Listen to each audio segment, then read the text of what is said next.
Sur l'île artificielle d'Idagami, située dans l'océan Pacifique, un endroit où des créatures surnaturelles vivent paisiblement aux côtés des humains, existe une entité que de nombreuses organisations craignent, Akatsuki Kaju.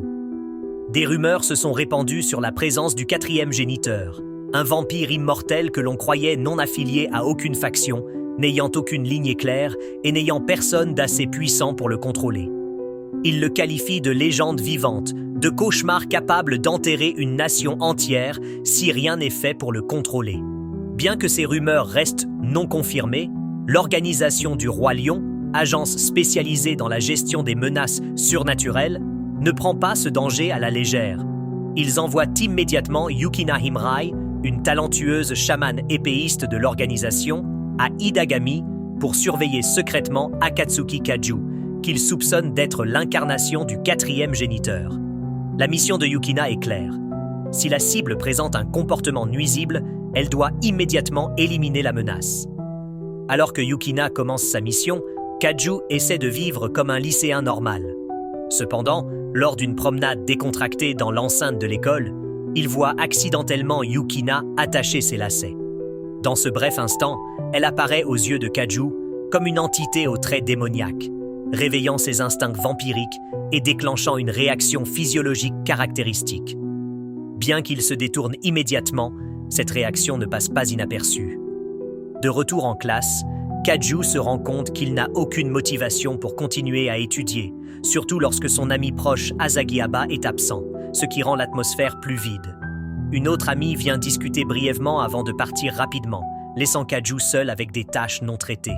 Même son portefeuille est désormais vide, ce qui le laisse incertain quant à la manière de gérer le déjeuner de demain. Sur le chemin du retour, Kaju sent soudain des yeux étranges le suivre. Il entre dans un supermarché voisin en faisant semblant de faire des courses tout en vérifiant son environnement. À la sortie, son regard croise Yukina Himrai, la nouvelle élève de l'académie Seikai qu'il avait vue ce matin-là. Dès qu'elle repère Kaju, elle adopte immédiatement une position défensive, réagissant comme si elle se préparait à affronter une créature qui doit être éliminée.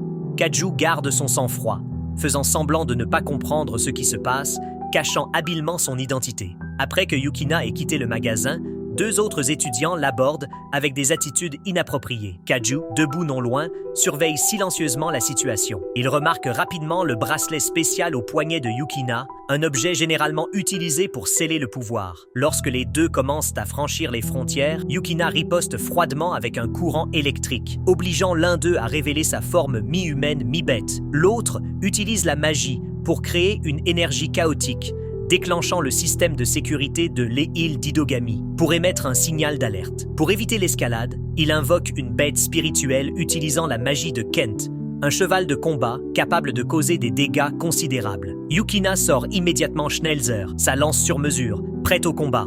La bataille éclate violemment au milieu d'une épaisse fumée et d'une magie dense. D'un seul coup, elle neutralise la créature invoquée et se rapproche du contrôleur avec l'intention de mettre fin immédiatement à la menace. Kaju se précipite soudainement entre eux, empêchant Yukina d'agir. Bien qu'elle exprime clairement son mécontentement, après avoir entendu ce que Kaju a à dire, elle retire temporairement son arme et quitte la zone. Ce soir-là, alors qu'il se promène près du quartier résidentiel, Kaju trouve accidentellement un portefeuille. En vérifiant les documents à l'intérieur, il se rend compte qu'ils appartiennent à Yukina. L'image de ses cheveux argentés et de ses yeux froids lui vient soudainement à l'esprit, secouant ses pensées, surtout lorsqu'il pense à elle. La quatrième lignée en lui commence à surgir, suivie de la réaction familière d'une espèce n'appartenant pas au monde humain. Idagami, l'île artificielle de l'océan Pacifique, est l'endroit où les créatures non humaines résident légalement en vertu d'un système de lois distinctes. L'Académie Seikai a été créée pour former les jeunes générations à s'adapter à cet environnement unique. Bien qu'Akatsuki Kaju essaie de vivre comme un adolescent normal, il ne peut cacher sa vraie nature, l'incarnation du quatrième géniteur, une créature connue comme le vampire le plus fort de l'histoire. Alors qu'elle est perdue dans ses pensées, Yukina Himrai apparaît soudainement et demande à Kaju de lui rendre le portefeuille qu'elle a laissé tomber. Cependant, il n'obtempère pas immédiatement. Voulant savoir pourquoi, elle le suit toujours. Bien que Yukina l'avertit d'un geste derrière son dos, la situation devient gênante lorsque son estomac affamé trahit son sérieux. Kaju rend le portefeuille tout en suggérant un échange contre un repas dans un restaurant de hamburgers près de l'école. En mangeant, Yukina révèle qu'elle vient de la forêt des perdus, un lieu lié à l'organisation du roi lion. Sous le titre de chamane de l'épée, elle a été envoyée pour surveiller Kaiju, soupçonnant qu'il possède un pouvoir au-delà des limites de contrôle. Selon l'évaluation de Yukina, Kaju pourrait cacher un complot dangereux. En attendant, il ne peut toujours pas expliquer pourquoi il est surveillé de près, ni comprendre pourquoi les gens l'associent toujours à un titre de géniteur. Lorsque Yukina mentionne la première fois où il a révélé ses capacités, Kaju essaie de se rappeler ses souvenirs, mais ressent immédiatement une forte douleur dans ses tempes, rendant tous les souvenirs de cette période floue. Bien qu'elle soit devenue un peu plus ouverte, Yukina maintient toujours ses distances, se déclarant prête à agir si Kaiju devient vraiment une menace. Sans répondre, il part silencieusement, disant qu'il ira à la bibliothèque pour en apprendre davantage. Yukina ne revient pas car sa mission l'oblige à toujours rester aux côtés du sujet. La cloche sonne dans toute la cour de l'école. Kaju se retourne soudainement, ses yeux remplis de quelque chose de difficile à exprimer. Il marche lentement vers Yukina, puis s'agenouille de manière inattendue, comme s'il lui confiait secrètement quelque chose. Yukina reste immobile, son expression mêlée d'hésitation et de confusion. Dans ce bref instant, sa silhouette se dissout progressivement dans la lumière éclatante du soir, laissant dans le cœur de Kaju un silence qui ne peut être exprimé par des mots. Lors d'un après-midi tranquille, au siège de l'organisation du roi lion, où les guerriers d'élite sont formés dans le monde de la magie, Himrai Yukina est convoquée d'urgence pour recevoir une nouvelle mission. À son arrivée, elle reçoit une étrange photographie. Il contient le portrait d'un lycéen au comportement calme, aux yeux froids, qui abrite quelque chose de mystérieux, nommé Akitsuki Kaju, identifié comme le 4e géniteur, le vampire le plus fort de la légende. Yukina est surprise, car son apparence et son aura correspondent parfaitement au type de personne qui l'attire inconsciemment. La mission est accompagnée d'une arme spéciale, le Seharu, une lance de niveau 7, spécialement conçue pour éliminer de puissantes créatures magiques.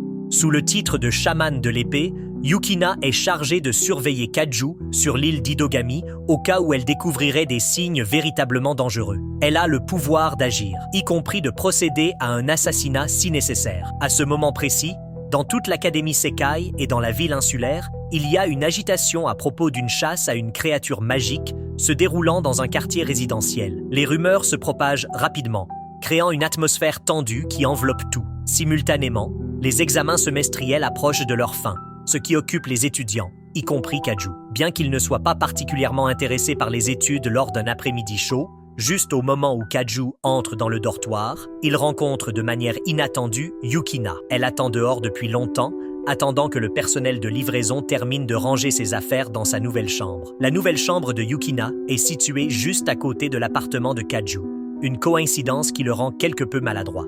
À l'intérieur de la pièce, on voit encore des traces éparses indiquant qu'elle vient d'emménager et qu'elle ne s'est pas encore installée. En classe, une éminente enseignante nommée Minima Natsuki, apparemment une professeure d'anglais, mais en réalité une mage de haut niveau, s'approche de Kaju.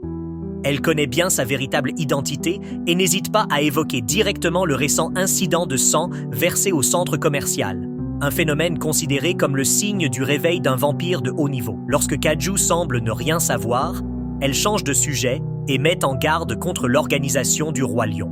Bien qu'il n'en indique pas clairement la raison, Natsuki semble ne pas aimer ceux de cette organisation et conseille à Kaju de garder ses distances avec Yukina. Ignorant les conseils, Kaju Akatsuki emmène toujours Yukinaimi faire du shopping. Avec son expression sérieuse familière, Yukina observe chaque appareil du supermarché comme s'il s'agissait d'un outil potentiellement dangereux. Kaju ne peut que rester silencieux face à cette réaction rigide. De toute évidence, Yukina n'est pas encore habituée au rythme quotidien de la vie au sein de la communauté humaine. Sur le chemin du retour, un étrange regard passe sur Yukina, resserrant momentanément l'atmosphère. En arrivant au complexe d'appartements, il rencontre la sœur cadette de Naja Kaju. Après une brève salutation, Yukina est informée qu'elle sera dans la même classe que Nagisa et reçoit une invitation à dîner chez eux. Dans cet espace chaleureux, Yukina se sent mal à l'aise dans l'atmosphère familiale. Alors que Kaju s'enfonce dans de vieux souvenirs de l'époque où il était une star du basketball, une époque où il détenait le titre de MVP, mais où il a ensuite tout perdu à cause d'un orgueil excessif. Lorsque le repas se termine, Kaju quitte la maison pour acheter plus de provisions. De retour, il est surpris de voir Yukina debout silencieusement sous la pluie, son uniforme trempé de noir, rendant l'image devant lui difficile à oublier. Bien qu'elle comprenne que sa mission exige qu'elle soit toujours à ses côtés, Kaju lui rappelle doucement la nécessité de mieux se préparer si elle souhaite continuer la surveillance. Alors qu'ils continuent de marcher, il entame une conversation pour mieux comprendre Yukina de sa ville natale à ses intérêts.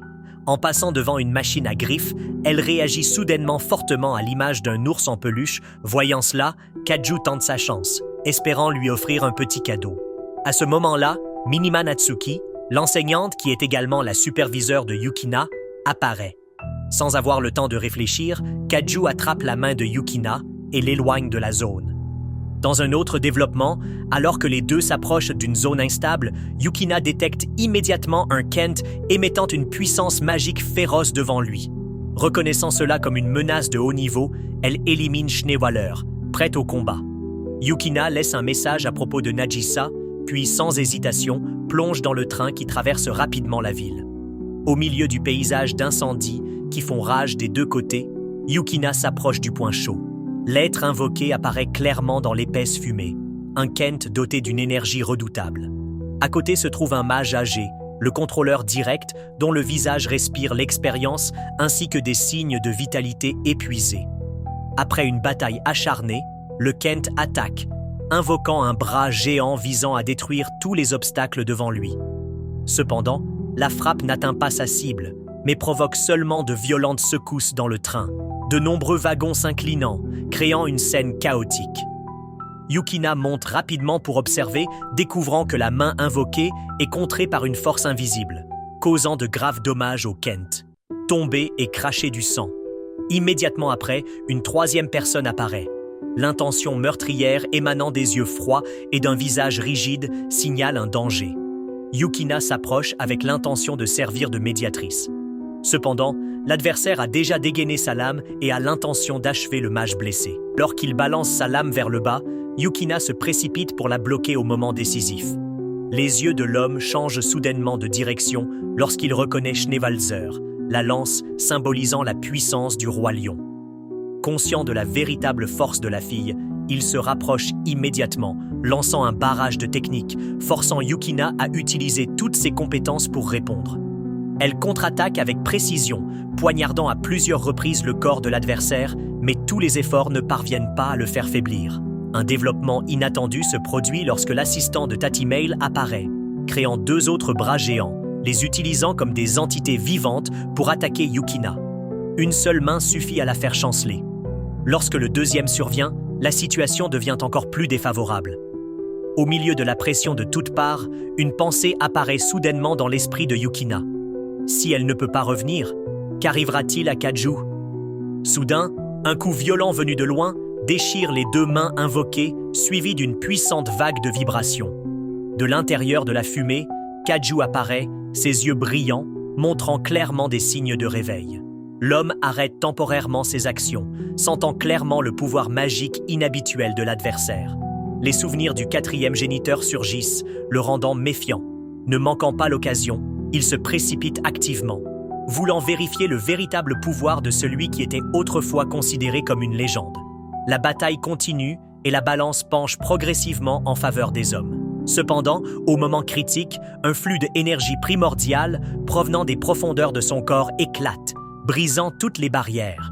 Son apparence change complètement, son pouvoir se propage, donnant l'impression que l'espace environnant se fige. La véritable bataille commence à partir de ce moment-là. Sous la faible lumière du soleil matinal du lendemain, l'air sur le lieu de l'explosion de la nuit dernière portait encore une forte odeur de brûlé. La police a bouclé toute la zone et mené une enquête urgente. L'incident a privé d'électricité plus de 20 000 foyers, mais 10 000 d'entre eux ont été rapidement rétablis. Les dégâts s'élèvent à environ 50 milliards de yens, un chiffre qui donnerait le vertige à quiconque l'entendrait. Tout cela est né d'une bataille féroce entre des entités possédant des pouvoirs bien au-delà des capacités humaines. Au moment où Yukina envisageait sérieusement de signaler l'incident, elle a mis de côté cette intention en se rappelant comment Kaju avait risqué le danger pour la protéger. Cette action la rendit quelque peu confuse, alors elle choisit de rester silencieuse. Pour atténuer les conséquences, ils ont invoqué la légitime défense pour justifier leur précédente explosion. Dans la zone de la gare, l'explosion a provoqué la suspension temporaire des opérations ferroviaires, affectant les horaires de nombreuses personnes. Dans une brève conversation entre Yukina et Kaju, elle a mentionné que la foudre de la nuit dernière n'était pas commandée par Kaju. Bien qu'il ait hérité du pouvoir de Shinso, son contrôle sur celui-ci est resté imparfait, surtout face à une entité incarnant Ken comme la manifestation du pouvoir qui refuse de se soumettre. Dans des conditions normales, Kaju pourrait maintenir la stabilité de ce flux d'énergie. Cependant, une fois submergé par une autre entité Kena, les choses ont facilement dégénéré. La cause profonde provenait peut-être du fait qu'il était un vampire qui conservait encore sa pureté, n'ayant jamais pris le sang de personne. Alors que la conversation entre Kaju et Yukina était toujours en cours, Kaju est soudainement apparu. Ses yeux perçants examinèrent rapidement la particularité de Yukina, lançant ainsi un avertissement selon lequel Kaju devrait être plus prudent à l'école. À ce moment-là, Asagi est venu chercher Kaju pour s'enquérir de l'incident de la nuit. Bientôt, des rumeurs se sont répandues dans toute l'école lorsqu'une nouvelle étudiante à l'apparence frappante a été transférée. De nombreux étudiants masculins exprimant leur intérêt et voulant en savoir plus sur cette fille. L'agitation a continué jusqu'à ce que le professeur Natsuki entre dans la salle de classe, appelant Kaju au bureau après le déjeuner. Elle était accompagnée d'une toute nouvelle étudiante. Au bureau du professeur, un autre étudiant s'est approché de manière inattendue, essayant de sonder la relation entre Kaju et Asagi. Il a seulement affirmé qu'ils n'étaient rien de plus que des amis proches. À ce moment-là, Asagi se tenait à proximité, silencieusement, déchirant le rapport de Kaju. Matsuki a continué à présenter des preuves concernant l'explosion précédente, y compris des photographies des victimes. Certains étaient dans le coma, tandis que les chasseurs de démons présumés n'avaient pas encore été capturés. Comme Kaju pourrait être choisi comme prochaine cible, elle lui a demandé de ne absolument pas quitter la maison la nuit. Avant de partir, Natsuki est retourné auprès de Yukina, l'ours en peluche perdu. Après le chaos, Yukina a commencé à synthétiser les détails étranges entourant la fille qu'ils avaient rencontrée. Grâce à son jugement perspicace, elle a déterminé que l'adversaire n'était pas un humain ordinaire, mais un produit de biotechnologie avancée. Des indices sur la troisième personne apparue au même moment où Kensei et Kenzu ont été attaqués ont également été placés sous la suspicion de Yukina. Bien qu'elle ait enquêté sur de nombreuses zones autour de l'île d'Idagami, l'intuition a conduit Yukina vers un endroit plus éloigné, un endroit auquel peu de gens prêtaient attention. Kaju a immédiatement contacté Asagi pour retrouver des données classifiées. Grâce à ses compétences supérieures en cybersécurité, Asagi a rapidement découvert les coordonnées d'un centre de recherche caché derrière une barrière apparemment liée à l'entité artificielle. Yukina a décidé de vérifier. Bien qu'initialement elle ne voulait pas que Kaju l'accompagne, elle a accepté à condition que si la situation devenait compliquée, il devrait immédiatement se retirer. Tous deux se dirigèrent vers une structure abandonnée au fond d'une zone oubliée. Après avoir franchi la barrière extérieure trompeuse, la vraie porte est apparue, ouvrant la voie vers la zone centrale. À l'intérieur se trouvait un vaste laboratoire. Ici, de nombreuses entités artificielles étaient maintenues en hibernation ou emprisonnées. Une découverte qui rendit Yukina encore plus certaine que l'incident abritait des éléments bien plus dangereux qu'ils ne le pensaient. De l'autre côté, une fille identique à celle qu'ils avaient rencontrée la nuit dernière est soudainement apparue, accompagnée d'un avertissement concernant un danger imminent. Elle a révélé que l'île d'Idagami risquerait d'être complètement submergée, car l'organisation derrière cette installation avait acquis un pouvoir au-delà de l'imagination, un pouvoir lié au trésor éternel. La fille clonée était le produit direct de ce processus. Cependant, lorsque Kensei a utilisé Kenzu comme hôte pour implanter une énergie destructrice dans son corps, comme le corps artificiel ne pouvait pas durer longtemps, elle a été forcée d'absorber la force vitale des démons vaincus pour prolonger sa durée de vie. Du côté ennemi, quelqu'un lié à l'organisation est apparu. Mais cette fois, sans cacher leur objectif, ils ont invoqué une entité appelée Shoui, une créature démoniaque dotée d'un pouvoir énorme. Yukina a d'abord sous-estimé l'adversaire, attaquant directement, mais a été immédiatement contrée. Malgré l'utilisation de sa compétence de lance pour créer une pression, Elle s'est rendue compte que toute sa magie et ses attaques étaient annulées.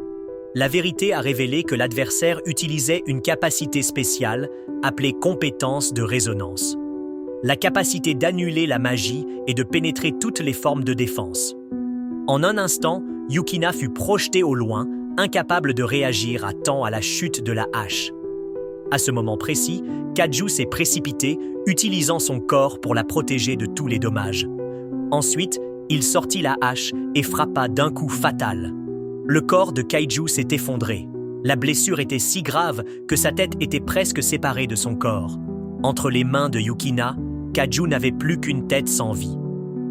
Dans un serveur Sagi, une alerte urgente a été émise lorsque le système a détecté 2 intrus d'une puissance égale à celle d'une armée entière s'approchant d'une zone critique. À ce moment-là, Kaiju s'est réveillé après la bataille féroce. Toutes les blessures sur son corps ont progressivement disparu miraculeusement. Le sang est également rétabli dans son corps, comme si une main invisible manipulait la vie elle-même. Les visages de Yukina et Kenan montraient clairement leur étonnement, en voyant la capacité de récupération au-delà de l'imagination que possédait Shinozuka ou Kaju Akatsuki, le 4e géniteur. Yukina Himrai se sentait confuse par l'action de Kaju de la sauver. Depuis son enfance, elle avait été abandonnée par ses parents, vendue, puis formée comme une guerrière sans émotion. Lorsque Kaju a essayé de se lever, son corps a perdu l'équilibre, le faisant tomber vers Yukina, créant une situation gênante. Bien qu'embarrassé, Kaju a également admis qu'il était lui-même étrange. J'espère que Yukina ne sacrifierait pas sa vie pour quelqu'un comme lui. Pendant qu'il parlait, un tremblement soudain se produisit. Kaju a immédiatement sorti son téléphone et a reçu la nouvelle que la porte de Kido, un passage stratégique sur la île d'Idagami, venait d'être attaquée. Pendant ce temps, Asagi Aba était coincé au milieu des décombres, entouré de feux violents, aux côtés de personnes gravement blessées. Malgré les circonstances dangereuses, elle a quand même répondu à l'appel de Kaju. Kaju apprit qu'un vieil homme mystérieux derrière cette attaque était accompagné d'un Kenju artificiel, quelque chose qui laissa Aagi incapable de cacher son étonnement. Néanmoins, il n'y avait pas de temps pour les questions. Elle a immédiatement envoyé l'emplacement, signalant avec précision la position des 2 intrus. La zone qu'il ciblait n'était qu'un bloc d'acier spécial, le point de connexion central entre les 4 directions principales de la île. Yukina a donc dû intervenir pour percer le pare-feu, même si elle se sentait mal à l'aise à ce sujet. Malgré l'obstruction de Yukina, Kaju a dit quelque chose qui l'a fait réfléchir, et elle a finalement accepté de le laisser boire son sang. Il s'est avéré que cette action était un moyen de faire en sorte que le Kenju à l'intérieur de Kaju accepte l'unification avec Shio, son pouvoir caché. Et Yukina savait bien qu'il ne pouvait pas faire ça sans être complètement activé. Bien que Kaju ne veuille pas franchir les limites, la persuasion de Yukina ne lui a laissé aucun autre choix. Au même moment, une 3e personne est apparue au cœur de l'île. Kaju et Yukina sont rapidement arrivés juste à temps pour affronter l'étranger. Un dialogue lourd s'engagea, tournant autour de questions anciennes, de secrets enfouis dans l'histoire de cette île artificielle. L'intrus a déclaré qu'il voulait récupérer la pierre angulaire, quelque chose qui était la racine de la vie sur l'île. Cependant, si elle était supprimée, la vie de plus d'un demi-million d'habitants serait menacée. Yukina a essayé de le persuader de choisir des options légales pour reprendre ce qui lui appartenait plutôt que de tout détruire. Néanmoins, le vieil homme refusa catégoriquement et appela Tatara au combat. Face à la situation tendue, Kaiju a sauté sur le ring de combat, se préparant à libérer une énergie énorme du plus profond de son âme. La bataille a recommencé, non seulement pour protéger l'île d'Idagami, mais aussi une bataille de mémoire, d'honneur et surtout de survie. Au milieu de l'échange féroce, Himrai Yukina s'est soudainement précipité sur le champ de bataille, demandant à rejoindre le combat. Alors que Kaju Akatsuki s'est vu confier l'importante responsabilité d'arrêter les actions de Magus Craft, le cerveau derrière tout ce plan sombre. Alors que Yukina commençait à lancer de puissantes attaques, son adversaire réalisa que la puissance de Yukina augmentait considérablement. Ne pas vouloir être mis dans une situation désavantageuse, il activa immédiatement une armure de combat spéciale, une arme qui avait été préparée à l'avance pour affronter ceux qui avaient des capacités extraordinaires. Cependant, Yukina n'avait aucune intention de reculer. Elle a invoqué Kenju, l'une des compétences spéciales appartenant à Sekai. Sa contre-attaque inattendue a envoyé l'adversaire voler en arrière. Alors que Yukina s'apprêtait à porter le coup final, une violente collision éclata en raison de l'intervention de Tatiana. Lorsque Yukina réalisa que ses attaques ne pouvaient pas pénétrer l'épaisse armure protectrice entourant une étoile, elle renforça immédiatement sa lance Schneewaller en utilisant toute sa force pour percer la barrière défensive. Kaju comprit son action et fit rapidement signe à Kenju d'attaquer en coordination. Après la collision intense, la lance de Yukina s'est brisée, mais en même temps, un Starar est également tombé dans un état de complète submersion. Le seul vaisseau Magas restant n'a pas pu maintenir l'équilibre face à la vague continue d'attaque. Son armure défensive fut détruite et il subit finalement une lourde défaite. Immédiatement après la bataille, Kaju a embrassé Yukina, puis a soudainement sauté en sursaut.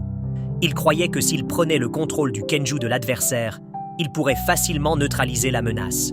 Yukina se tenait derrière, ressentant clairement une vague de colère. Dans son cœur surgit un sentiment de trahison. Avec le morceau cassé de sa lance toujours en main, elle ne put contenir sa colère et commença à donner une raclée à Kaiju. Tout semblait avoir été arrangé à l'avance par Vatler, qui avait suivi l'évolution de la situation en coulisses. Cependant, en raison d'actions dépassant les ordres qui ont endommagé l'arme spécialement émise, Yukina a été forcée de quitter son poste actuel. Alors qu'elle s'apprêtait à se retirer, un colis de l'agence du roi Lion lui fut livré de manière inattendue. À l'intérieur se trouvait la lance Schwevaler, entièrement restaurée. Cette action était comme une affirmation de l'organisation selon laquelle il voulait toujours qu'elle continue la mission de surveillance d'Akatsuki Kaju. Une mission qui n'avait jamais pris fin. Une étrange créature était intensément chassée sur l'île d'Idagami. Alors qu'il semblait qu'il n'y avait aucune issue, l'individu a soudainement activé un engin explosif à distance dans le but de créer le chaos pour fuir. Cependant, le plan a été rapidement déjoué. L'ensemble du système de détonation avait été neutralisé avant qu'il ne puisse prendre effet. Et cette personne a été arrêtée de manière inattendue par quelqu'un qui venait d'apparaître, une petite fille, mais digne, Aban Natsuki. Alors que l'adversaire essayait d'esquiver et de lancer des attaques rapides, elle gardait toujours le dessus. Lorsque cette créature fut complètement capturée, Natsuki détermina qu'il travaillait sous les ordres de Gadu, une force souterraine dangereuse cachée sur l'île. Elle a ensuite remis le sujet aux forces de sécurité pour mener une enquête plus approfondie. Dans une situation complètement différente, Kaju Akatsuki est entré dans la salle de bain pour appeler sa mère pour le dîner, mais a découvert Yukina en train de changer de vêtements à l'intérieur. Ce malentendu lui a valu un coup de pied dévastateur. Plus tard, dans le train pour l'école, sa sœur Akatsuki Nagisa s'enquit gentiment de la situation du matin.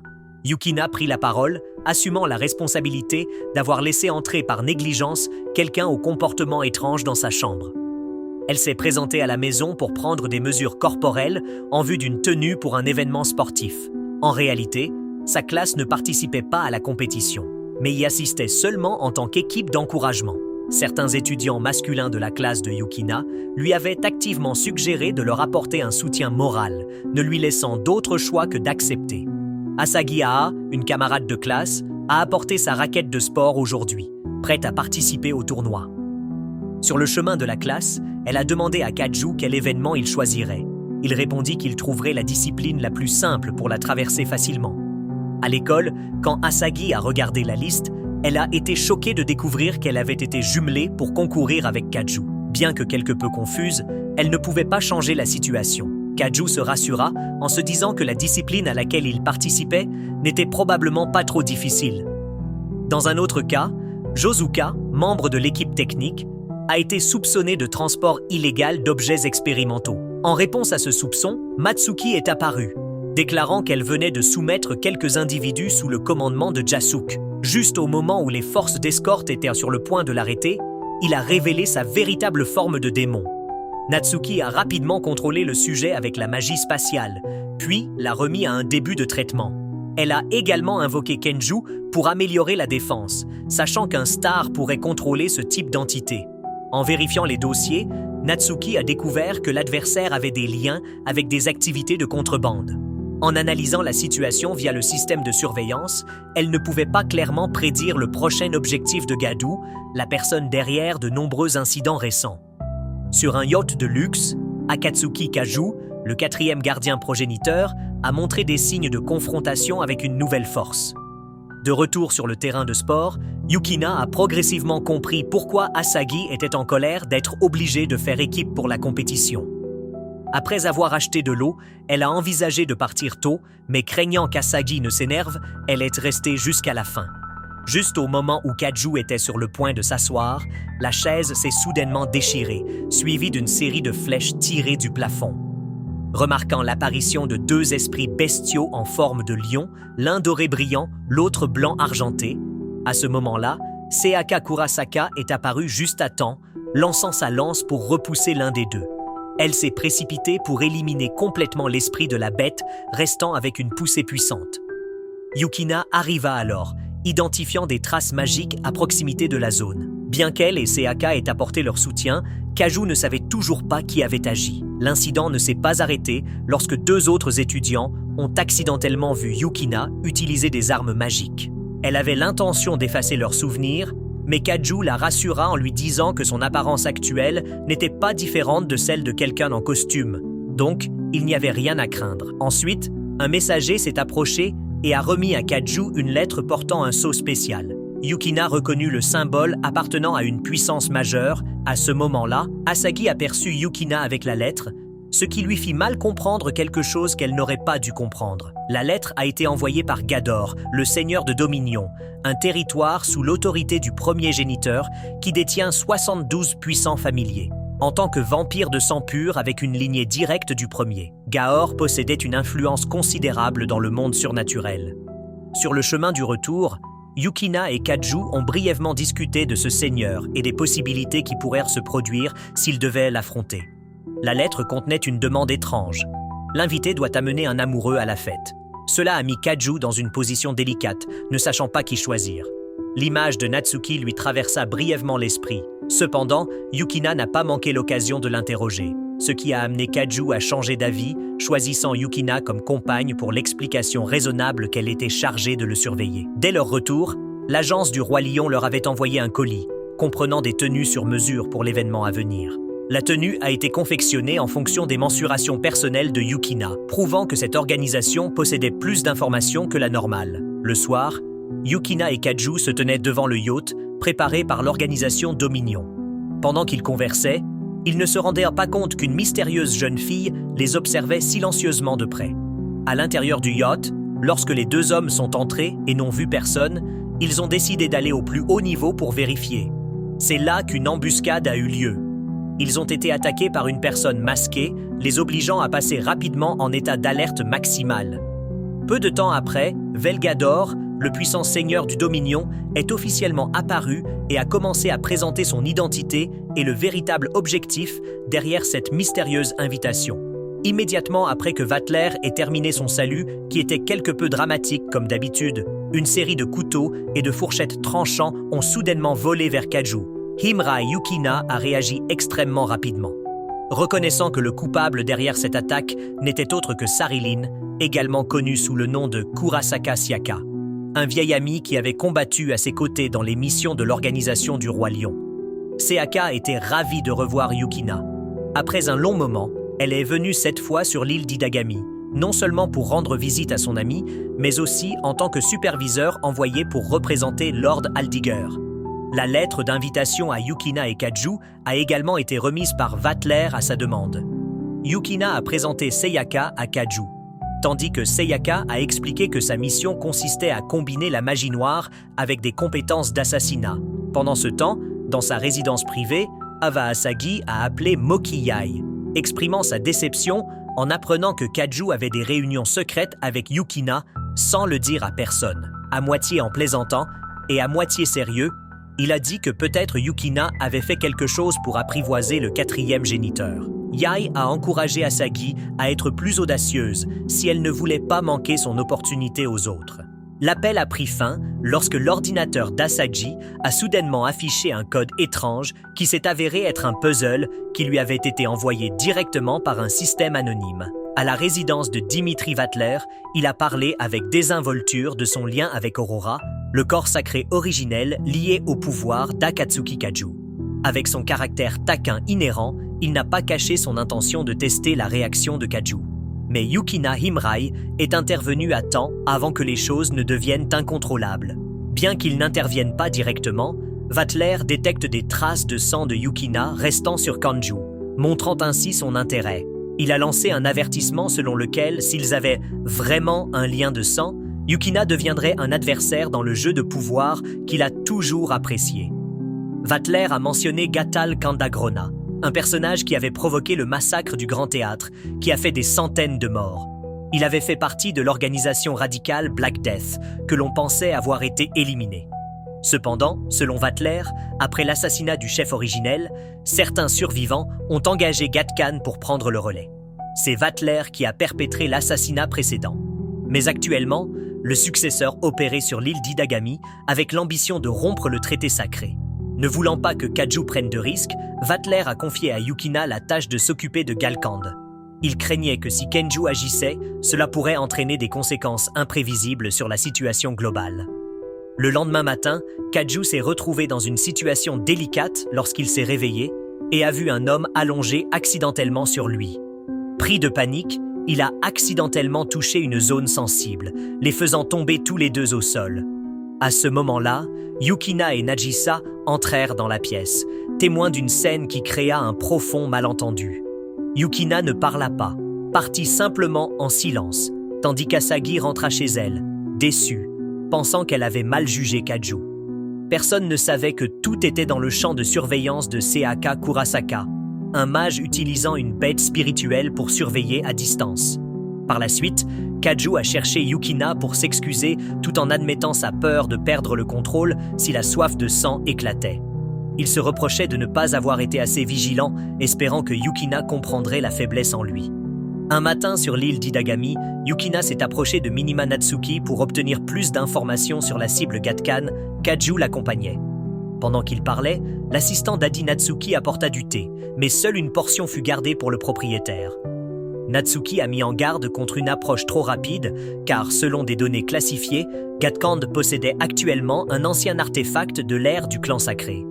Autrefois documenté comme ayant la capacité de détruire la civilisation, il est arrivé sur l'île par le biais d'un réseau de contrebande accompagné d'un manuel d'instructions incomplet.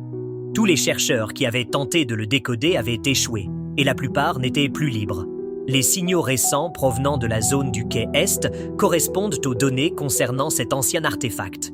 Cependant, le véritable danger, selon Natsuki, n'était pas Gatal Kanded, mais Vatler, un ancien vampire qui avait éliminé 2 agents de classe S en un clin d'œil.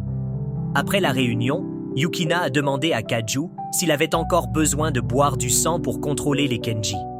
Sa réponse laissa Yukina sans voix, non pas parce qu'il refusait, mais parce que le sentiment de dépendance lui faisait honte. Cela la rendait à la fois confuse et en colère. Dans un effort pour trouver une solution pour stabiliser le pouvoir de Kenju, Yukina a proposé de demander à Asagi de rechercher l'ancien artefact Nak Versa, un objet lié à la magie ancienne. Dans une autre zone, Yamoki surveillait secrètement tous les mouvements. Il a activé un dispositif d'écoute clandestine. À ce moment-là, Asagi a rapidement brisé le verrou du système de sécurité, créant les conditions pour que Kaju s'infiltre dans le serveur. Ils ont découvert un modèle biologique ressemblant à une araignée, probablement le prototype de l'arme utilisée par Gatkan. Juste à ce moment-là, le bruit d'une porte qui s'ouvrait fit sursauter Asagi, qui tira Kaju pour se cacher sous la table.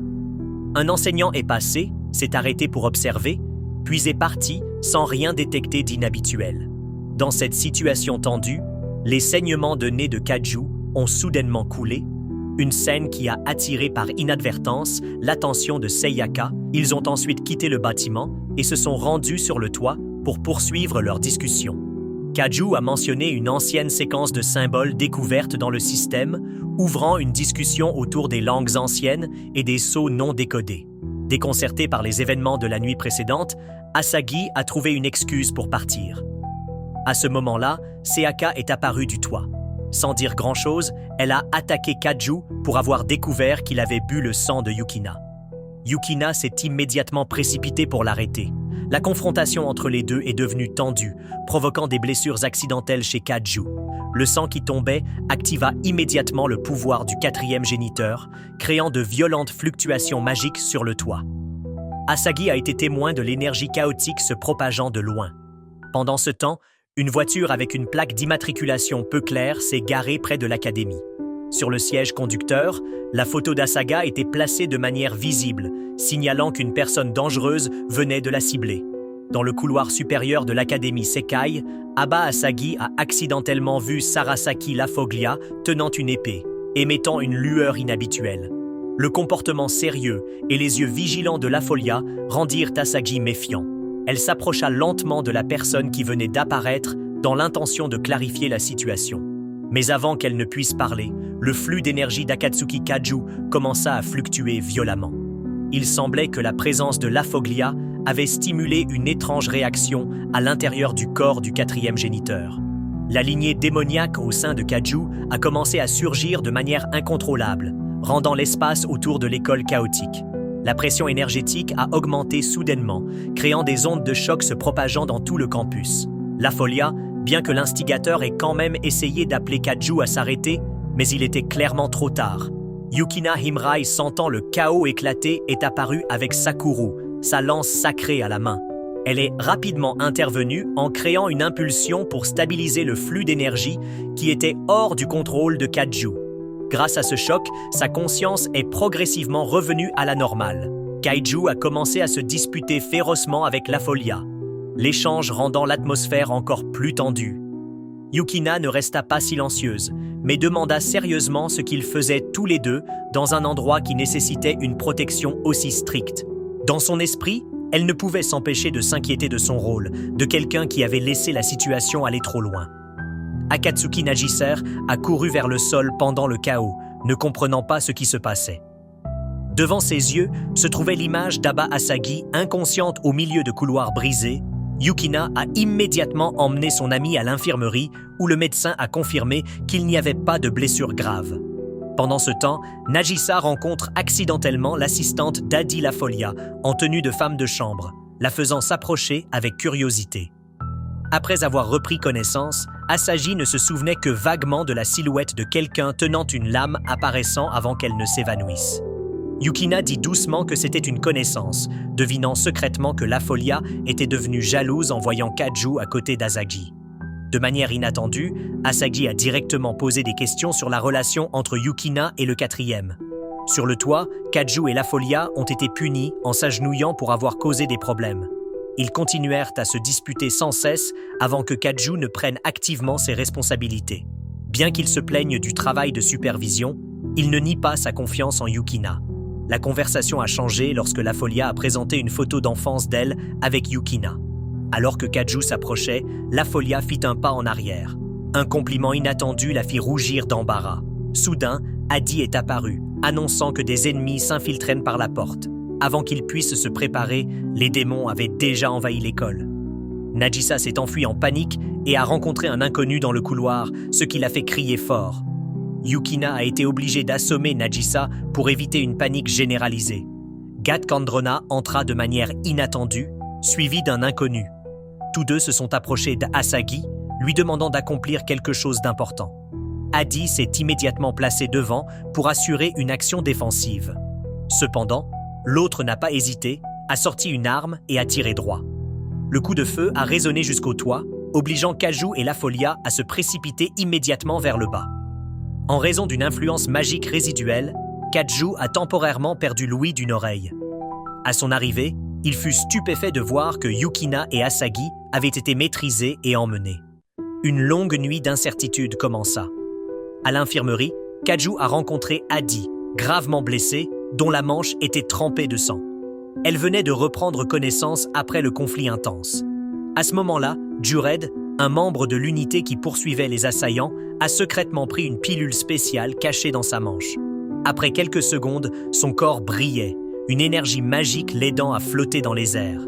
Kaju, Yukina et Jur ont été escortés dans un hélicoptère militaire, perdant complètement le contrôle. N'ayant pas le choix, Jur avala toutes les pilules restantes, créant un clone artificiel grâce aux signaux émis par l'appareil dans son oreille. Dès que le clone est apparu, une force non identifiée a attaqué directement, le détruisant en un instant. Gerd a été éjecté de l'avion et est tombé dans le lac profond en contrebas. Yukina et quelques autres personnes restées sur le navire étaient toujours en sécurité. Nagisa seule commença à tomber dans un état de désordre. Yukina a révélé que la sœur de Kaju avait déjà subi une intervention liée à des entités démoniaques, entraînant un grave traumatisme psychologique. Lorsqu'il fut amené à la cachette, Gatkand remit à Asagi un livre ancien contenant des informations sur Nalakubra, un ancien dieu capable de détruire à la fois le 4e et le royaume Shinnu. Il voulait activer ce pouvoir destructeur à travers un commandement ancien. Sur le chemin de la retraite, Leolia a remercié Sarasaki d'avoir sauvé Adi à temps. Cependant, le groupe a été immédiatement bloqué dans la zone de transit. C'était aussi le point qu'il devait atteindre. Kaju n'hésita pas, portant l'Afolia et sautant par-dessus la coque du navire. Dès qu'ils ont mis les pieds à l'intérieur, Natsuki Minima est apparu au moment même où une puissante explosion détruisait le compartiment de rangement.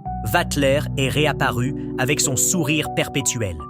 Tout cela n'était qu'un piège, conçu pour attirer les forces de défense de l'île d'Idogami dans son expérience, un endroit contenant une nouvelle arme hors de contrôle.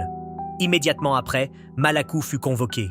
L'ancien dieu, stocké à l'origine depuis les temps anciens, s'était maintenant réveillé, commençant à attaquer l'équipe de défense sans pitié. Tous les systèmes de défense sont devenus inutiles face à sa puissance destructrice. Agrona a également reçu à ce moment-là une notification indiquant que l'artefact sanguin et la forme de combat évoluée avaient commencé à tirer. Yukina ne comprenait pas pourquoi Vattler, quelqu'un doté d'un pouvoir écrasant, accepterait de soutenir Aona et permettrait au dragon immortel d'intervenir. La seule raison à laquelle elle pouvait penser était qu'il s'ennuyait trop. Et c'était un jeu de guerre pour les aider à tuer le temps. Après un retrait adulte, Nagisa semblait tomber dans un état d'inconscience. Mais avant cela, elle semblait devenir quelqu'un d'autre. Elle a laissé un message à Asagi, lui fournissant quelques suggestions d'orientation, puis s'est évanouie.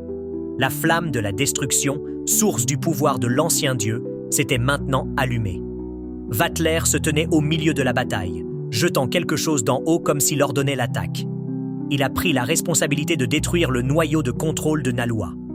À ce moment-là, Kaju a reçu un appel de Yukina confirmant que Nalakubra avait commencé à pénétrer plus profondément dans le réseau central. La bête spirituelle invoquée par Kenju Vattler a été invoquée. Non seulement cela, il a également combiné 2 formes de Kenju pour créer une variante supérieure à la précédente.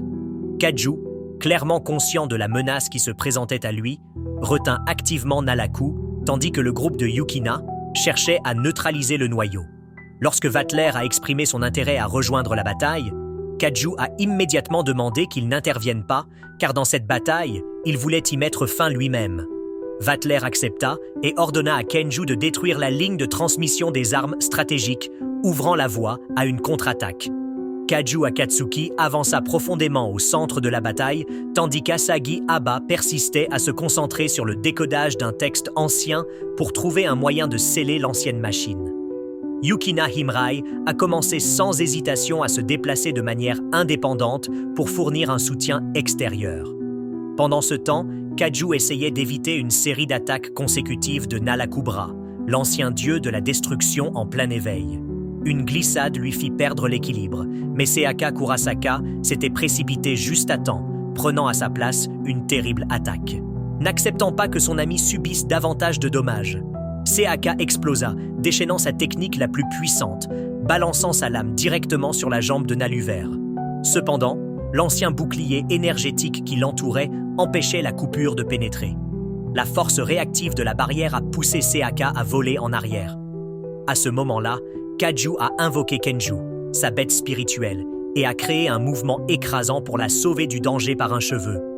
Néanmoins, la collision entre 2 sources d'énergie aussi importantes les a entraînées toutes 2 dans une fosse profonde sous terre. Heureusement, ni Kaju ni Siaka n'ont rencontré de danger sérieux. Pour éviter tout malentendu et l'aider à sauver la face, Kaju a immédiatement enlevé sa veste extérieure pour couvrir Seiyaka.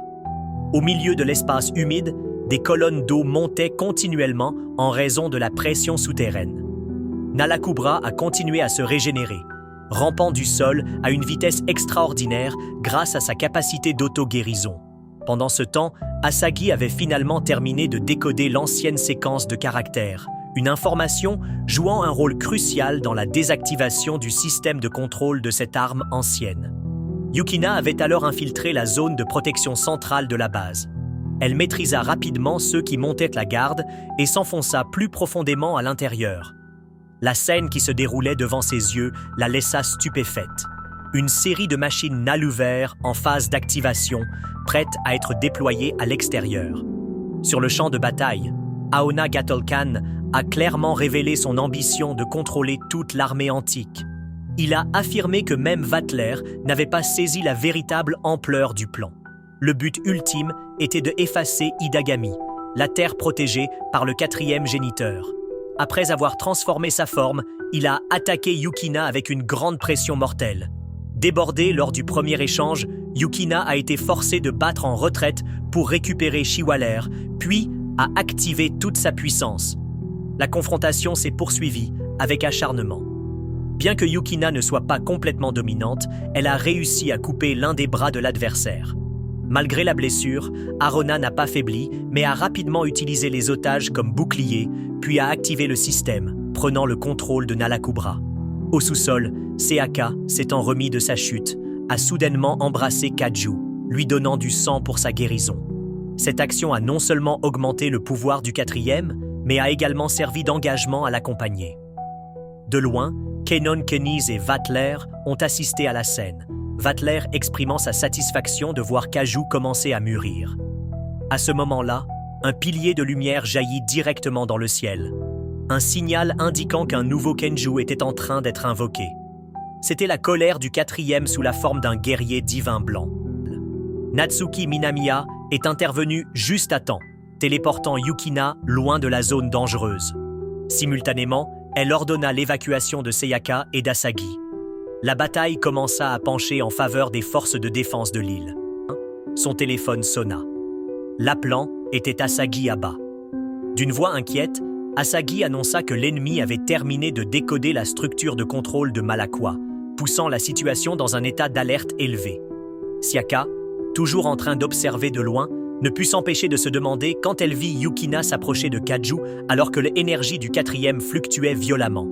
Néanmoins, Yukina continua d'avancer sans hésitation. Au-dessus de la zone centrale, Kaju avait invoqué Kenju pour lutter contre les destructeurs Nalakubas. Cependant, un étrange flux d'énergie provenant d'une direction non identifiée a repoussé la bête spirituelle, révélant la présence d'une entité commandante, capable de diriger toute l'armée. Ne laissant pas Kaju se battre seule, Yukina a rejoint la bataille. En passant devant Seaka, elle remarqua soudain la veste de Kaju sur l'épaule de son ami. Un sentiment indescriptible la traversa brièvement. Mais devant ses yeux se trouvaient des Malakwas de bas niveau qui se rapprochaient, ne lui laissant pas le temps de réfléchir. Kaju a continué à invoquer une deuxième bête spirituelle, une forme de lion de combat de Kenju, remarquable pour sa puissante capacité de combat rapproché. Malgré l'utilisation de toute sa force, la bête spirituelle ne parvenait toujours pas à pénétrer l'armure extrêmement dure de l'entité principale. Alors que la situation de combat était dans l'impasse, Yukina reçut des nouvelles d'Asagi selon lesquelles une commande d'autodestruction avait été intégrée au système, activable uniquement lorsque le corps de Nalaku était forcé de se restructurer. La condition était de causer de graves dommages physiques. Seaka transforma immédiatement sa courte lame en arc, canalisant toute sa puissance spirituelle dans la flèche et tirant droit vers le haut. La barrière qui en jaillissait paralysait tous les Nalakubra subordonnés. Kaju profita de ce moment décisif pour lancer un coup de grâce visant directement le commandant. Juste au moment où la bataille semblait pencher en leur faveur, un Gatl adulte, le cerveau derrière tout le plan, est soudainement apparu de l'ombre et a attaqué Yukina. Cependant, la frappe mortelle a été bloquée par l'intervention inattendue de Kaju. Sans attendre que l'adversaire récupère, Yukina se précipita en avant. Elle lança un appareil contenant un enregistrement audio spécial dans le noyau de contrôle principal de Nalakubra. Activant le mécanisme d'autodestruction, le corps de la reine se figea en pierre et se brisa rapidement. D'autres machines ont également été détruites en conséquence. Alors que la poussière retombait, Yukina se retourna pour regarder Sayaka avec un regard sérieux, lui demandant si Kaju devait boire son sang. Sayaka a gentiment admis que dans cette situation dangereuse, c'était le seul choix qu'elle pouvait faire pour préserver leurs deux vies. Ailleurs, Vatler, qui a toujours aimé observer le champ de bataille de loin, sourit en signe d'approbation de la récente coordination. En se retirant de la zone, il a ouvert une lettre qui venait d'être livrée. C'était une notification approuvant le nouveau poste. Il lui avait été assigné un poste diplomatique de haut niveau sur l'île d'Idogami. En tant que nouvel ambassadeur planétaire, le temps à venir de Vatler ne sera certainement plus aussi ennuyeux qu'avant. Dans un moment chaotique dans le ciel, un grand dirigeable a soudainement pris feu de manière intense. La cause provenait d'une fille possédant un pouvoir bien supérieur à celui des humains ordinaires, qui venait de déchirer la gigantesque machine au milieu des nuages. Sur le pont, un guerrier portant une épée sacrée apparut comme le dernier protecteur, prêt à arrêter cette action destructrice à tout prix. Cependant, la confrontation entre ces deux forces opposées ne dura pas longtemps lorsqu'une entité déformée apparut soudainement, appelant la fille B2 un code d'identification mystérieux contenant de nombreuses implications. Il a déclaré que l'un des autres dirigeables était porté disparu sans raison apparente. À ce moment-là, alors que la fille glissait devant la personne tenant l'épée, un phénomène inhabituel apparut dans le ciel, une zone de faible lumière montrant clairement la silhouette d'une entité appelée l'ange-ange Jianko. Cette lumière laissa les guerriers stupéfaits et agités jusqu'au lendemain. Après cette bataille, Kaju fut appelée en continu tout au long de la nuit par Seiya. Bien qu'elle n'ait fourni aucune raison claire, Yukina, qui a toujours été allergique aux voix masculines entendues au casque, ne pouvait pas accepter ce type de communication téléphonique.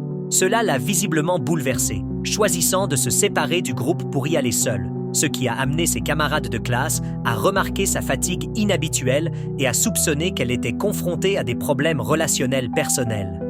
Asagi est également apparu au même moment, son visage montrant clairement un manque de sommeil.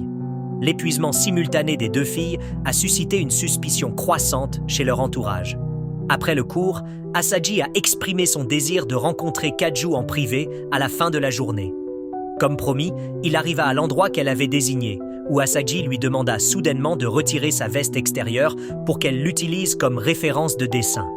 Pendant ce temps, Kaju se souvint soudain de l'image d'une étrange fille pleurant seule en regardant une vieille photo, évoquant un sentiment incompréhensible mêlé d'obsession. Asagi exprima sa déception, puis partit silencieusement pour retourner au club de théâtre. À son retour, elle a apporté de nombreux accessoires de performance. Il se sentait assez étrange de les porter seule, alors Asagi a également mis son propre costume. Cette fois, un uniforme de femme de chambre. L'atmosphère est devenue plus légère lorsqu'elle a commencé à le prendre en photo en continu, tandis que Kaiju en a également profité pour capturer ce moment avec son téléphone. Cependant, au milieu d'une interaction apparemment inoffensive, Asagi a soudainement interrogé Kaiju sur ce qu'il cachait. En échange, elle a proposé un marché. S'il acceptait de dire la vérité, elle répondrait à toutes les questions qu'il poserait. Finalement, elle a convenu de le rencontrer samedi soir pour régler ce problème. Cette nuit-là même, Sayaka appela à nouveau. Cette fois, elle a annoncé qu'elle se préparait à déménager dans une autre ville car une personnalité importante venait d'arriver au Japon et la mission de protéger cette personne lui incombait. Juste après avoir terminé la conversation, Kaju a aperçu des flammes s'élevant d'une zone de la ville, signalant une nouvelle crise sur le point de se produire. Le lendemain matin, Kaju a commencé à surveiller les mouvements de sa sœur Najis avec une expression inquiète. Cependant, ce plan a été rapidement stoppé par Yukina lorsqu'elle est apparue avec un visage sérieux. Ils décidèrent alors de suivre Najisa ensemble jusqu'au toit de l'école. À leur arrivée, ils ont découvert la porte verrouillée de l'intérieur tout en entendant simultanément des bruits étranges qui leur ont fait penser à tort que quelque chose n'allait pas. Le malentendu a mis Kaju en colère, qui a immédiatement ouvert la porte d'un coup de pied pour vérifier la situation.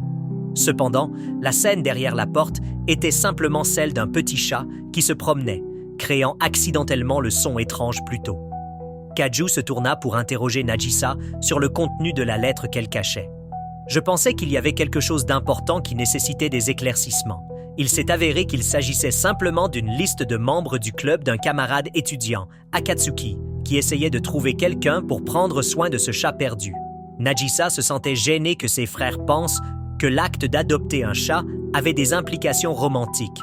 En réalité, elle n'osait pas le dire à Kaju car garder des chats dans leur complexe d'appartement était inacceptable. Pendant ce temps, Kaju était curieux de savoir d'où venait ce chat. Kanon, une fille aux cheveux blancs pâles, est soudainement apparue et s'est présentée comme quelqu'un qui s'occupait de ce chat depuis longtemps. Elle était dans la même classe que Nagisa pendant l'année scolaire précédente. Nagisa s'est soudainement souvenue de la réunion annuelle du conseil étudiant, puis s'est rapidement précipitée pour s'excuser auprès d'un ami qu'elle avait mal compris. Sur le chemin qui montait une colline tranquille, Kaju et Kanon continuèrent leur conversation.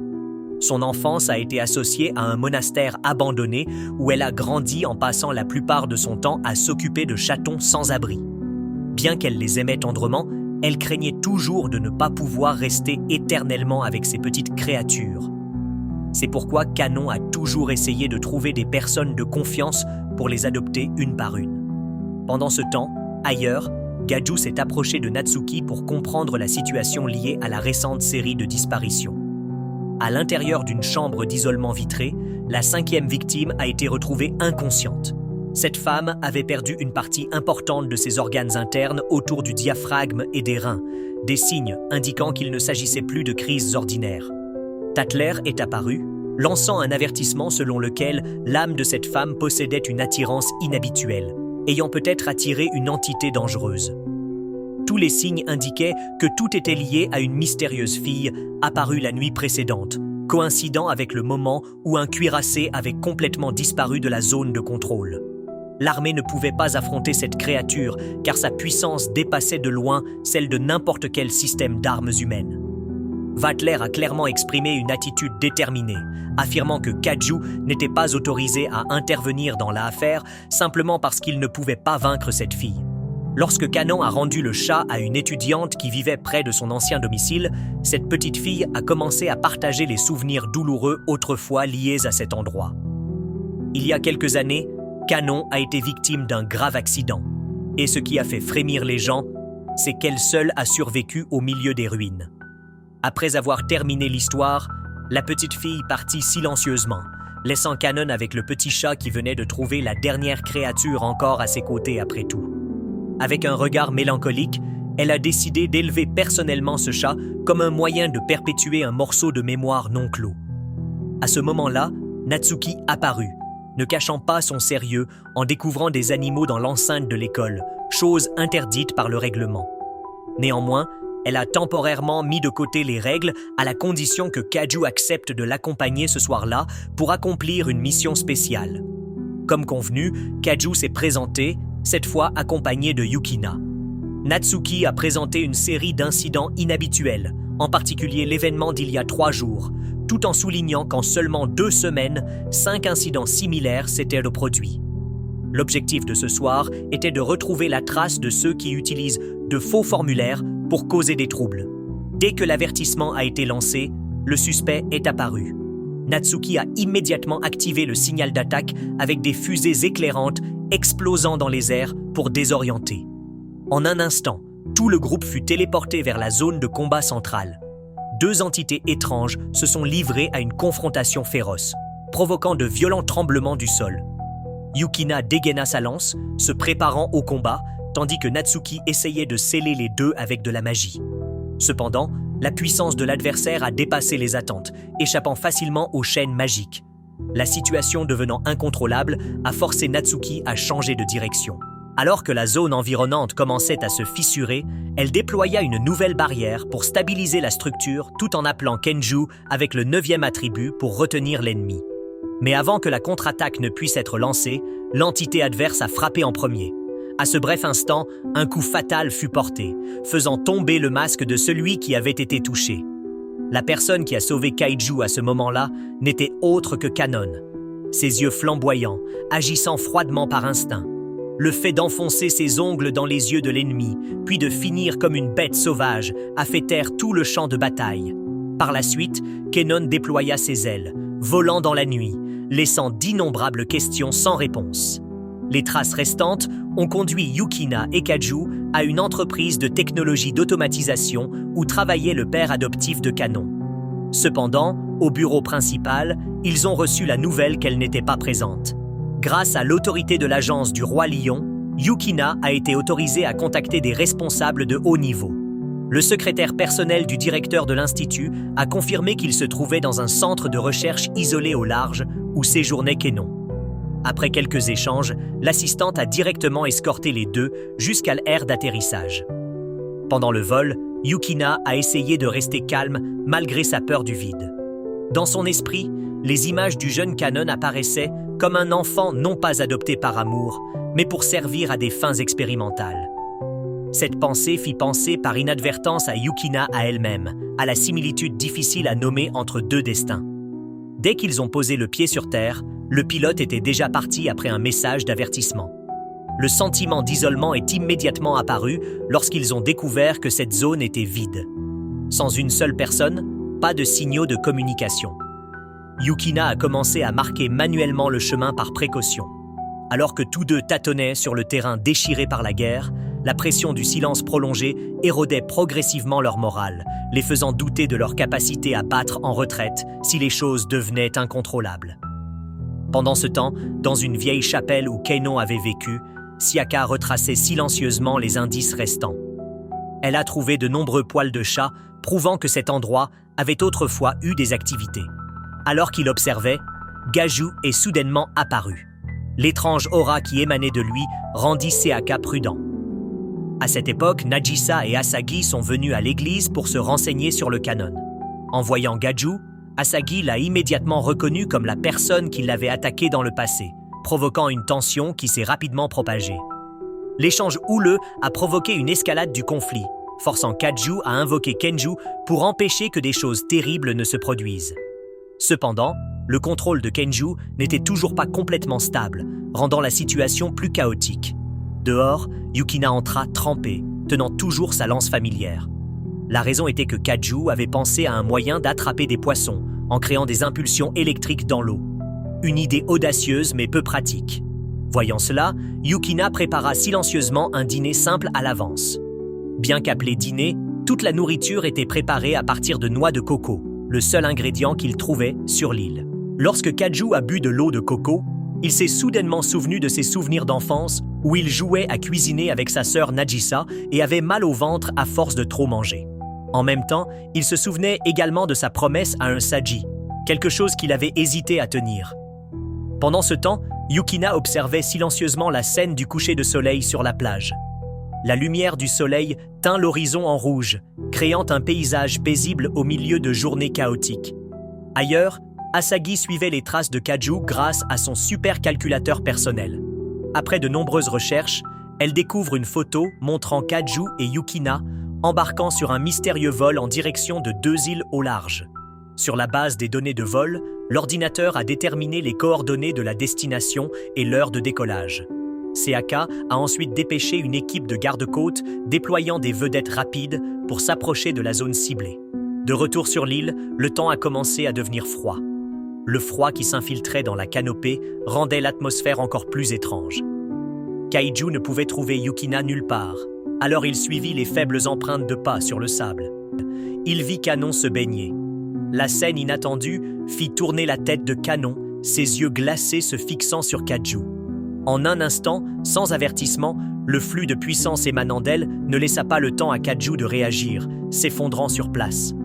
En regardant sa main, Kaju remarqua une petite traînée de sang qui coulait de son nez. Surpris par la réaction de son corps, il se retourna rapidement vers le lac où il venait d'apercevoir Kanon. Mais le paysage ne montrait plus que la surface de l'eau calme avec le reflet de la lune. Immédiatement, Yukina apparut derrière lui. Sa lance touche froidement le cou de Kaju en guise d'avertissement. Ne lui permettant pas de regarder en arrière, elle observa attentivement la tache de sang et demanda directement qui l'avait poussé à réagir de cette façon. Kaju a affirmé avoir vu une fille qui ressemblait beaucoup à Kanon, même si elle paraissait légèrement plus âgée. En entendant cette réponse, Yukina soupira, sentant que Kaju ne plaisantait pas. Puis, il emprunta silencieusement la veste qu'il portait avant qu'ils ne continuent tous les deux leur voyage pour retrouver cette personne mystérieuse. Alors qu'ils tâtonnaient sur les sentiers menant à la plage, un bruit étrange résonna au loin, les obligeant à s'arrêter. Tous deux regardaient l'eau devant eux, où un navire s'approchait progressivement de l'île. Yukina jeta un coup d'œil et reconnut l'étrange symbole gravé sur la coque du navire. Dès que le navire s'est arrêté, une escouade armée a débarqué, effectuant un ratissage. Kaju et Yukina ont immédiatement trouvé des cachettes parmi des touffes d'herbes denses. Elle le tira rapidement vers le bas, protégeant leur corps de la vue de l'adversaire. En observant de plus près, Yukina a découvert que le groupe n'utilisait pas de balles en caoutchouc comme à l'entraînement, mais de vraies munitions. N'ayant pas d'autre choix, Yukina se leva et lança une attaque directe. Elle s'est battue sans relâche, affrontant 3 à 4 ennemis simultanément, tandis que Kaiju exerçait également toute sa force pour résister. Cependant, ses soldats n'ont pas été facilement vaincus. Bien que les deux hommes se soient battus sérieusement, la situation de combat est restée totalement défavorable. Alors que l'encerclement se resserrait, des coups de feu retentirent soudain au loin, abattant simultanément le groupe de soldats qui approchait. Le tireur n'était autre que la fille que Kaju avait vue plus tôt au bord du lac. Quelqu'un qui ressemblait à Kanon. Elle s'est présentée comme Fiora, admettant avoir déjà rencontré Kaju dans des circonstances différentes. Étonnamment, Fiora venait d'utiliser la dernière balle de son arme maudite pour lui sauver la vie. Le bateau sur lequel elle est arrivée était en fait contrôlé à distance par un vaisseau mère. Et maintenant, les unités mécanisées à bord continuaient à déployer des renforts au sol. Les munitions de l'adversaire se sont avérées inefficaces face à la puissance de Fiora. En réponse, Kaju invoqua le Kenju de 5e niveau, déclenchant une attaque à grande portée, balayant les soldats et le navire nouvellement amarré. Pendant ce temps, dans une zone secrète d'un cargo, un étrange rituel se déroulait. Un ange artificiel était sur le point d'être recréé. Lorsque le masque fut brisé, Windmaster prévint que si cette entité était libérée, les conséquences ne seraient pas différentes d'une catastrophe naturelle. Personne ne pouvait le contrôler une fois pleinement éveillé, car sa nature avait été créée à l'origine comme une arme désespérée. L'objectif de l'organisation derrière tout cela était d'utiliser l'ange artificiel comme une sorte de bombe biologique. La seule survivante qui a été en contact avec lui était la fille d'un professeur de recherche en hématologie qui emprisonnait alors le 4e géniteur. Cette fille prétendait avoir capturé Kaju. Et maintenant, lui et Yukina étaient détenus dans le centre de test Goldfish Bowl, une installation top secrète hors du contrôle de toute organisation internationale. À cette époque, quelqu'un est apparu prétendant être une princesse d'un pays lointain, Folia, mais contrairement à son statut noble, elle a montré de la gentillesse et de la proximité envers Kaju et Yukina. Sur le chemin de l'île d'Idogami, elle a été prise en embuscade par un groupe étrange. Leur objectif était de s'emparer du corps de Folia pour en extraire la lignée royale, une source magique rare pour effectuer un ancien rituel magique, quelque chose qui pourrait renverser l'équilibre des pouvoirs s'il n'était pas arrêté à temps. Dans le contexte chaotique entre les forces surnaturelles et la conspiration pour manipuler la vie, le secret du canon et de l'ange artificiel a été progressivement révélé. Son créateur n'était autre que Kana Kensho, qui était son père biologique. Il y a environ 15 ans, le grand-père de Kenan a eu une relation extra-conjugale. Et la conséquence de cette relation fut sa naissance.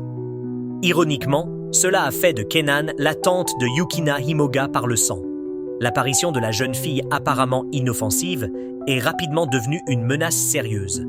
Dès que Kaju l'a vue, cette entité s'est transformée en une forme angélique bizarre, une créature aux ailes blanches déployées, émanant une énergie surnaturelle dense.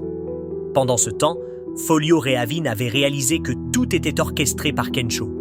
Il avait forcé des personnes innocentes à suivre des rituels artificiels d'évolution spirituelle avec l'ambition de créer une espèce supérieure bien au-delà des humains ordinaires.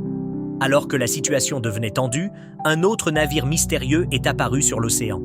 Alors que Leila Reavin était sur le point de contre-attaquer, Yukina est intervenue à temps car sur ce navire se trouvait Kensho, le cerveau derrière tout le plan.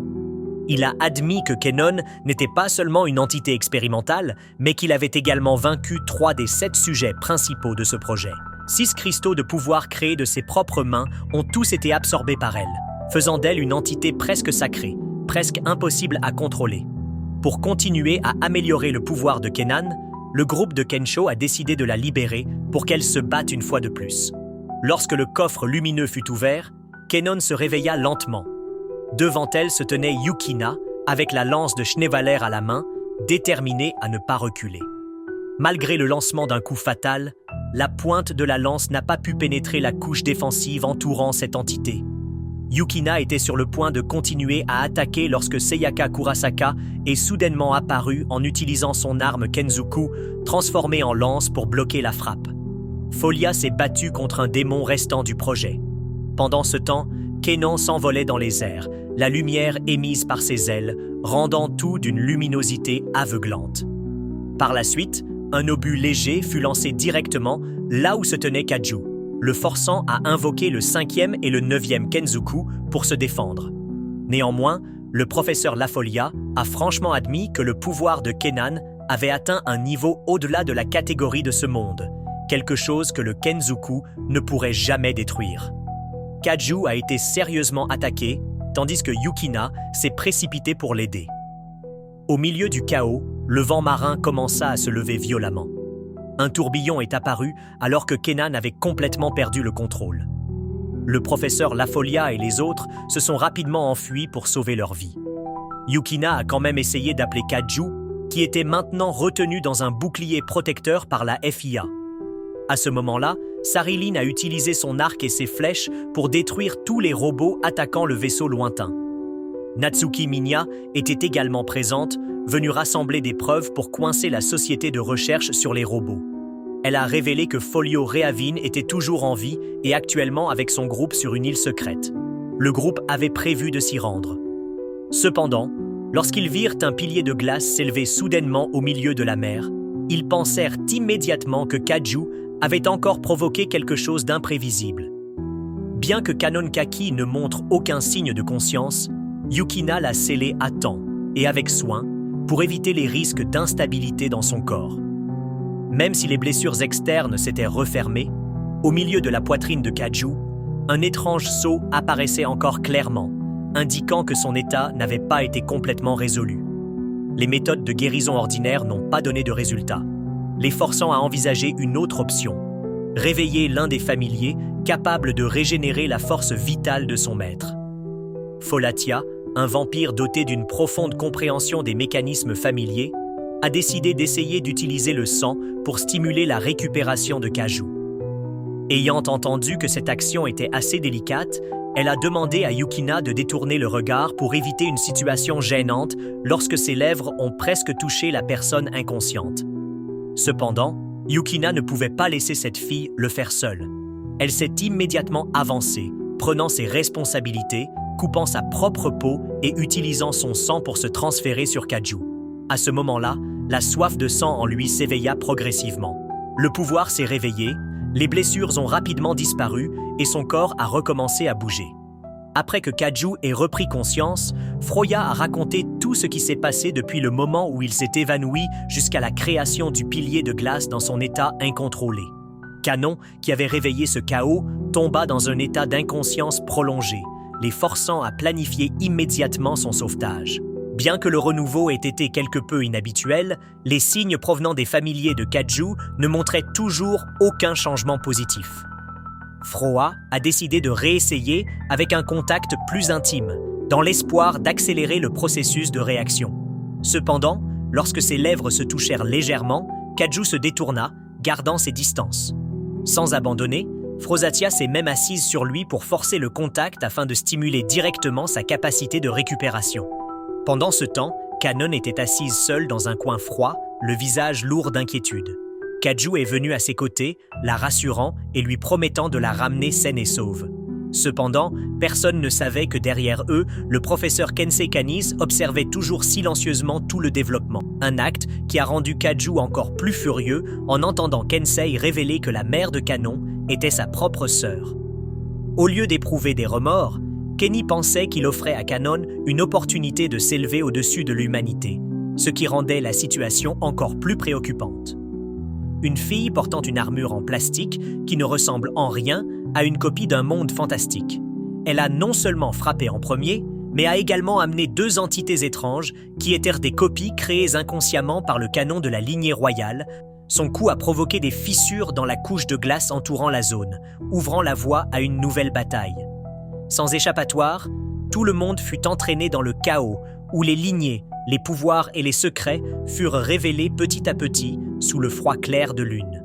Après que la couche de glace solide ait été brisée de l'intérieur, Yukina a rapidement agi, décidant d'affronter l'entité imposteur sous la forme de Kenan.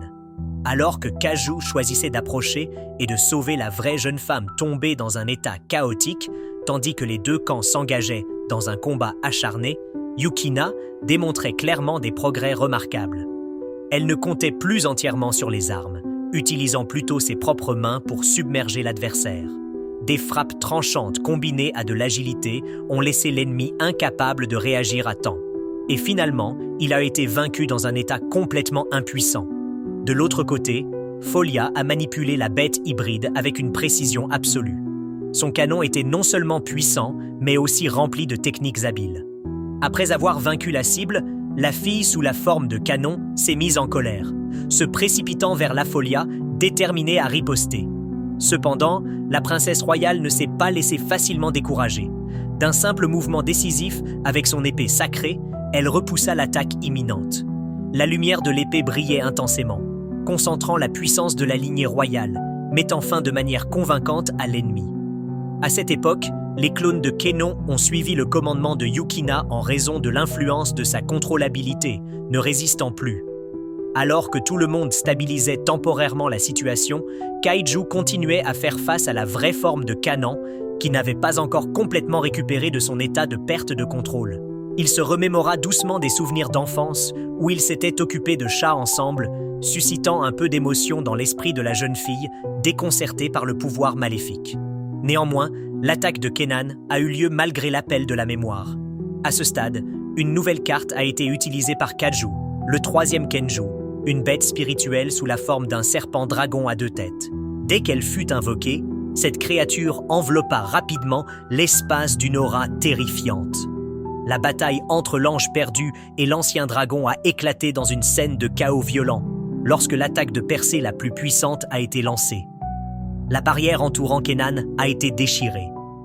Le professeur Kensei, qui observait secrètement tout l'événement, fut stupéfait par ce site lorsqu'il reconnut la capacité redoutable du dragon. Il pourrait même pénétrer l'espace-temps, quelque chose qui semblait auparavant impossible. Lorsque le pouvoir de Kenan fut brisé, une onde de choc se propagea, créant une grande explosion, faisant trembler le sol. Le corps de cette fille a commencé à changer. De nouvelles ailes poussent à la suite de la transformation violente. Ne laissant pas la situation perdurer, Yukina lança opportunément la lance Shikagami aux propriétés purificatrices, visant directement le centre du chaos pour disperser l'influence divine pesant sur Kenan. Sous l'effet de ce rituel, le pouvoir n'appartenant pas aux humains se dispersa peu à peu, aidant la jeune fille à retrouver son calme. Au moment décisif, Kaju a permis au dragon d'absorber toute l'énergie restante de Kanon, la protégeant en les scellant dans une dimension différente. Après avoir assuré sa sécurité, il se dirigea directement vers le professeur sans choisir la destruction, tenant sa promesse que les choses ne finiraient pas dans le sang.